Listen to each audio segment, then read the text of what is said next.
That would look really bad for Mark Carney for firing Jason Jake right now. So the Liberals can't do that. So what they are doing is moving to replace him at the earliest opportunity.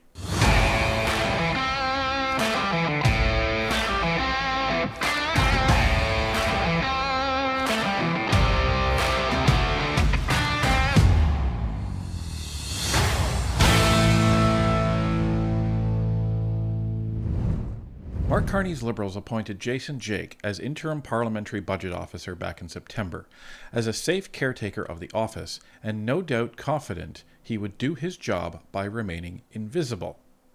That all changed when Jason Jake appeared before parliamentary committees and sounded the alarm bells of Mark Carney's fiscal plan. Not even a month later, the Liberals are now scrambling to try to replace him with someone they can control. Let's take a look.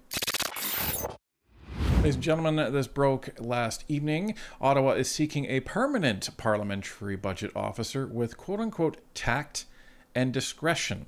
Ottawa says it's looking to hire a permanent parliamentary budget officer, someone with tact and discretion, just a few months after appointing a very critical fiscal watchdog on an interim basis. The federal government's list of governor-in-council appointments includes a posting for a new budget officer, an independent agent of Parliament who offers analysis of budgets, campaign promises, and other spending plans. The Liberals appointed Jason Jake, a veteran of the office, as interim PBO for 6 months back in early September before the House of Commons began sitting. A PBO can serve for a term of up to 7 years with a chance for renewal, but a permanent appointment must be approved by Parliament. Since taking the reins, Jake has been highly critical of the federal government's fiscal plans. In his first few weeks of the role, he called the pace of Ottawa's spending, quote, stupefying, shocking, and unsustainable. The Conservatives have called on the Liberals to appoint Jake to a full term as PBO, arguing the 6-month interim period gives Ottawa the power to fire him over his criticisms. A spokesperson for the Prime Minister's office confirmed Jake is able to apply for the permanent position. The job listing says Ottawa is looking for someone familiar with fiscal policy and the inner workings of Parliament. The listing says the successful candidate must show sound judgment, quote-unquote tact and discretion, and communicate about complex policy issues in a neutral way, quote-unquote. The PBO job comes with a salary range of $225,300 to $265,000. The application review will start on December 8th. Now let's just remind everybody of why we're here. This is what Jason Jake said back in his parliamentary appearance. Stupefying. Shocking. It's not a funny fiscal outlook. It's a really serious fiscal outlook. And we don't lightly use the word unsustainable. Unsustainable means you don't have the option of saying, maybe I'll wait a couple of years, I'll see how things go. It means if you don't change, this is done. So that was before seeing the actual revenue side of the budget. This was just the spending aspect of this. Now it's funny because they say, well, we want somebody who's going to, review the budget in a nonpartisan way and communicate that, but, show some tact and discretion. Well, if you want somebody that's truly independent and you want somebody that's nonpartisan, then yes, you need somebody who's going to communicate that professionally, but you also want somebody who's going to communicate that honestly. And that's what we seem to get with Jason Jake. Now, just to clarify, Jason Jake has not been fired. That's one important thing to state. That would look really bad for Mark Carney for firing Jason Jake right now. So the Liberals can't do that. So what they are doing is moving to replace him at the earliest opportunity. So what does that mean? Well, here's the thing about government. Government moves extremely slow.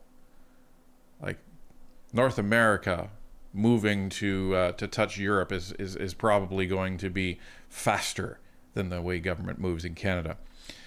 So here's the good thing, folks. Right now, Jason Jake and his office are preparing a report for Mark Carney's budget. And they're putting together their analysis, and that will come out, and we will see what they say.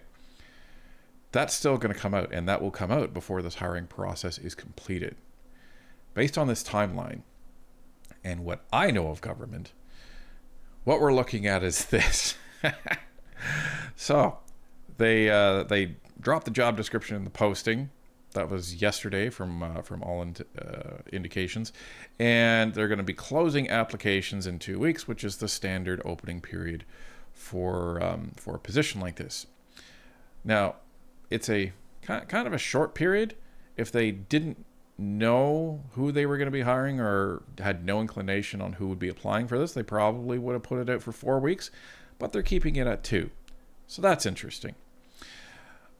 And so they're going to be closing applications in early December, and then they're going to be reviewing those applications and then deciding who they're going to be interviewing. Now, this doesn't happen quickly like in the private sector, where as you're getting applications, you're setting up interviews. That's what I would always do, because I would always be very excited to hire somebody new and get somebody in a new position and build the team. But that's not what's going to happen here. So we're going into December, and we're going into the Christmas season. So, once the house rises for Christmas, there's probably not going to be much done with this appointment. And that means you're now into January, when you're going to be looking at, all right, let's start interviewing people and see what they have and see what they're going to do.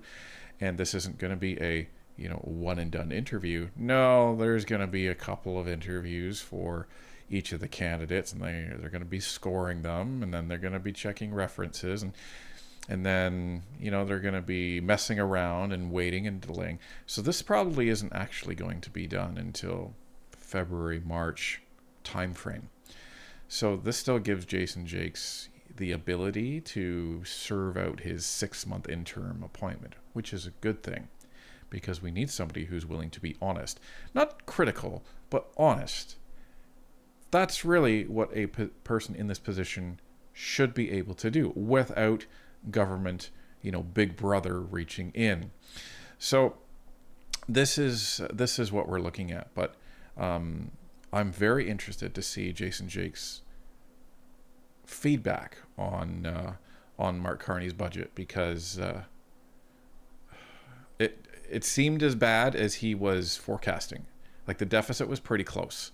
I think he said it was around 80 billion in committee, but he also said that wasn't taking into account some of this other spending that Mark Carney hadn't committed to yet, which was another 20. So we'll see what happens to that. But I also found it very interesting that in an article it said, well, Jason Jake can apply for the role.